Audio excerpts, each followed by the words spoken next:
و زغال و آتش و اینا رو بذارن کنار که خلاصه خب بعدش تزریق میکنن در همبستگی با نیروهای انتظامی. ما این کارا رو کردیم. شما چیکار کردین؟ ببخشید منظورتون رو نمیفهمم. من خودم هم الان نمیفهمم دقیق.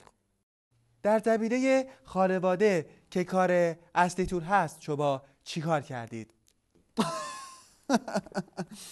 خانواده فرمودید خانواده خوبن الحمدلله، بد نیستن، دستبوسن، همه اهل بیت، اتفاقا سلام رسوندن، دوست داشتم بیان خدمتتون، مخصوصا ناصر کوچیکه خیلی داشت می‌خواست بیاد پیش شما و جنات و سکنات و این خلاصه این سبک کارتون رو ببینه و خیلی خوششون میاد. بله اطلاع دادن که بی‌رده‌ای از همین دور و برا خودشون رو به ما تواصل داد. ببینیم که چه سوالی درباره آتش و محصولات جدید او دارند.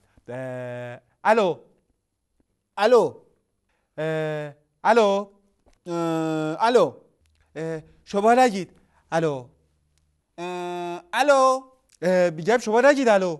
من پلیس خانواده هستم، هر کاری دلم بخواد میکنم. تو نمیتونی برای من تعیین دلیل کنی من چی بگم چی نگم. که من خودم میدونم چی باید بگم. الو چی جواب نمیده. خب بله از بس گفتی الو که تماس قطع شد. بله تماس بعدی از اون دورا.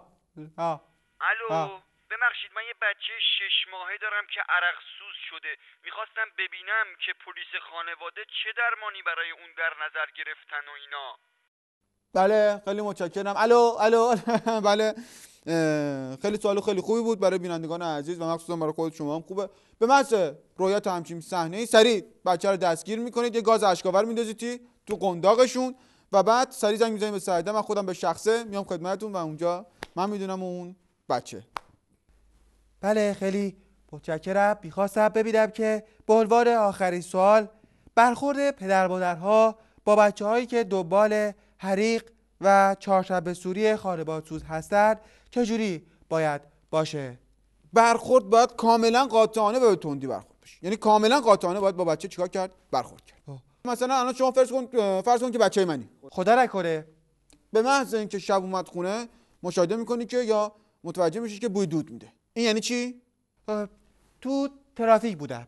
نه این پدر سوخته بازیته. ترافیک کجا بود؟ اینجا پدر مادرها باید هوشیار باشن که علاوه بر اینکه خودش سوخته میخواد پدر خانواده رو هم چیکار کنه؟ بسوزونه و باید باش در لحظه برخورد قاطع بشه. ولی من آتش بازی نکردم. الان گرمی حالیت نیست. از درون سوختی. باید برخورد قاطع بکن. الان تو بیا جلوتر. چیکار میخوای بکنی؟ من باباتم، نترس. من باباتم. میخوام پدرانه بهت چند تا نکته رو بگم برای بیننده هم خیلی خوبه. مثلا تو میری براش دیگه.